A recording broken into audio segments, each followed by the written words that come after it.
अस्सलाम वालेकुम दोस्तों, तुसीं वेख रहे हो मेरा पंजाब टीवी ते मैं तुहाडा मेज़बान मुहम्मद लतीफ़ खरल। दोस्तों सब तो पहले अपने चैनल करो सबसक्राइब ते नाल बैल आइकन करो प्रेस ताकि साड़ी हर नई आने वाली वीडियो का नोटिफिकेशन सब तो पहले तुहाडे वीरां तक पहुँचे। दोस्तों रोज़ाना की निस्बत अज भी तुहाडा वीर तुहाडे वास्ते एक छोटी दी वीडियो लैके हाज़र होया। इंशाअल्लाह उम्मीद करांगे भरावां नूं ये वीडियो पसंद आवेगी। साड़ी लोकेशन तहसील आरीवाला जिला पाकपतन शरीफ चक नंबर 52 SP। ਅਸੀਂ इस टाइम 52 SP 'ਚ खड़े हाँ भाई राव नासर उन्होंने डेरे ते उन्होंने ये चोटी है तो हुण दिखाना तुहानूं चोटी के नाल ही देंगे भाई नासर का नंबर। दिखाओ जनाब, है इन्हों की चोटी है। पहले भाई नासर तो आके अपना नंबर दे दो, याद ही ना रहे फिर। 0342 62 32 573 व्हाट्सएप नंबर है। हाँ व्हाट्सएप भी है दोबारा 0342 62 32 573। ठीक होगा जी। और दोस्तों ये भाई नासर का मोबाइल नंबर और व्हाट्सएप नंबर है। डायरैक्ट तुसी इन्हां नाल राबता करके रेट के मामलात इन्हां नाल तय कर सकते हो। यह इन्हां दी चोटी जी, यह मुकम्मल इसका कद तुहाडे सामने। एक अख दी सफेद, एक काली, मत्था थोड़ा जिहा सफेद है, छोटा छोटा सिंह लग्या माशाअल्लाह, चूरकुण सिंह है थोड़ी नज़रां दे सामने। मूँह छिगी दंद कड्डी जांदी छिग वाले। अच्छा चौगी समझ लै कि छिग वाले दंद हाले छिग वाले हुण कड्डदी पई। सही लो जी, ए मुकम्मल इसका पुट्ठा। इन्हू इन कर टोरो ही माड़ा जी, इन्हू उधर कढ़ लो, बाहर काढ़ लो दूजी मारी। भाई माशाल्लाह बड़ा सोहना थाना वाना लग्या थोड़ी नज़र सामने। पिछा तो नहीं कढ़दी है? नहीं जी पिछा कढ़दी हुई तो थोड़ी लै आओ इधर टोरा है।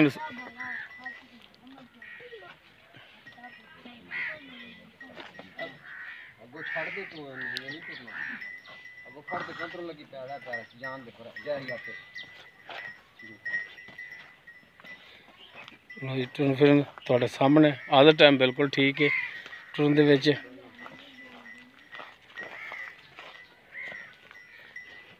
कर लो तसली।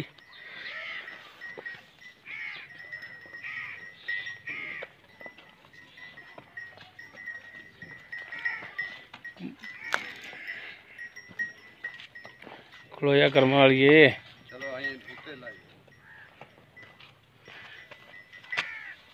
माशाल्लाह थान बड़ा सोहना लगे, पूरियां मुठा थान है, विरला माशाल्लाह पूरियां ने। लै आओ जी पिछे कान तो फाड़ ला, कान तो फाड़।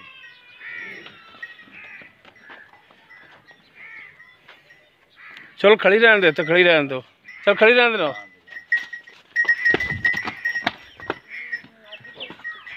चल इधर बन दो किले ते।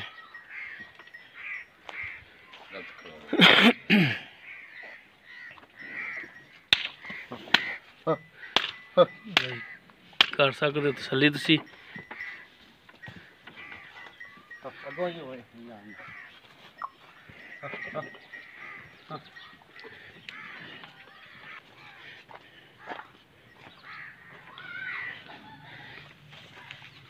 थना दी कर लो तसलियां दोनों साइडा तो। माशाल्लाह गिट गिट विरले थना दे विच।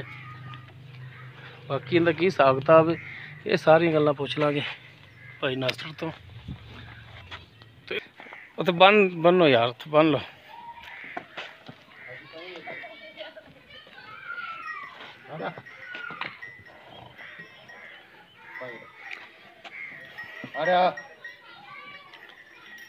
डरदी बड़ा भी कर्म वाली।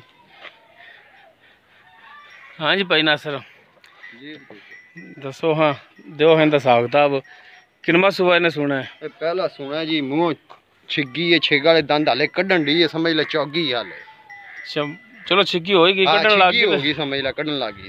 पहला सुबह सुना है? पहला सुबह सुना। कितने दिन ले जाएगी सून दे विच? तकरीबन कोई 5-6 दिन कड्डेगी। 5-6 दिन ले जाएगी सून दे विच। सही हो गया। अच्छा हुण भाई नासर अगों खरीद करके लियांदी तुसीं? खरीद कर ते लियांदी। की इहदी डिमांड करते हो? डिमांड तो लतीफ भाई 2 लाख ते 35,000 करने। 2 लाख ते 35,000। 2 लाख 35,000 हुण भरावां नाल कमी पेशी तो फिर करोगे ना? कर लांगे। मेहरबानी करोगे? करांगे। ਹੁਣ ਦੋਸਤੋ ਪਹਿਲਾ ਸੂਆ ਸੋਣਾ ਤਕਰੀਬਨ 5-6 ਦਿਨ ਭਾਈ ਨਾਸਰ ਕਹਿੰਦੇ ਨੇ ਕਿ ਸੂਣ ਦੇ ਵਿੱਚ ਲੈ ਜਾਏਗੀ। 2,35,000 ਡਿਮਾਂਡ ਕਰਦੇ ਨੇ, ਕਮੀ ਪੇਸ਼ੀ ਇਨਸ਼ਾਅੱਲਾ ਜ਼ਰੂਰ ਕਰਨਗੇ। ਨੰਬਰ ਇਹਨਾਂ ਦਾ ਇੱਕ ਦਫਾ ਫਿਰ ਦੇ ਦਿੰਨੇ ਵਿੱਚ 0342 6232 573। ਠੀਕ ਹੋ ਗਿਆ ਜੀ ਦੋਸਤੋ, ਭਾਈ ਨਾਸਰ ਦਾ ਨੰਬਰ ਦੇਤਾ ਹੈ। ਡਾਇਰੈਕਟ ਤੁਸੀਂ ਇਹਨਾਂ ਨਾਲ ਰਾਬਤਾ ਕਰਕੇ ਰੇਟ ਦੇ ਮਾਮਲਾ ਡਾਇਰੈਕਟ ਤੁਸੀਂ ਇਹਨਾਂ ਨਾਲ ਤੈਅ ਕਰ ਸਕਦੇ ਹੋ। ਉਮੀਦ ਕਰਾਂਗੇ ਤੁਹਾਨੂੰ ਸਾਡੀ ਅੱਜ ਦੀ ਵੀਡੀਓ ਪਸੰਦ ਆਵੇਗੀ। ਅਗਰ ਸਾਡੀ ਵੀਡੀਓ ਪਸੰਦ ਆਵੇ ਇਹਨੂੰ ਲਾਈਕ ਔਰ ਸ਼ੇਅਰ ਲਾਜ਼ਮੀ ਕਰਿਆ ਜੀ। ਸਾਡਾ WhatsApp ਨੰਬਰ 0321 57 29 251। ਇਸ ਦੇ ਨਾਲ ਹੀ ਆਪਣੇ ਮੇਜ਼ਬਾਨ ਮੁਹੰਮਦ ਲਤੀਫ ਕਰ ਲੈਂਦੇ ਹੋ ਇਜਾਜ਼ਤ। इंशाअल्लाह मिलांगे अगली वीडियो च। अल्लाह हाफ़िज़।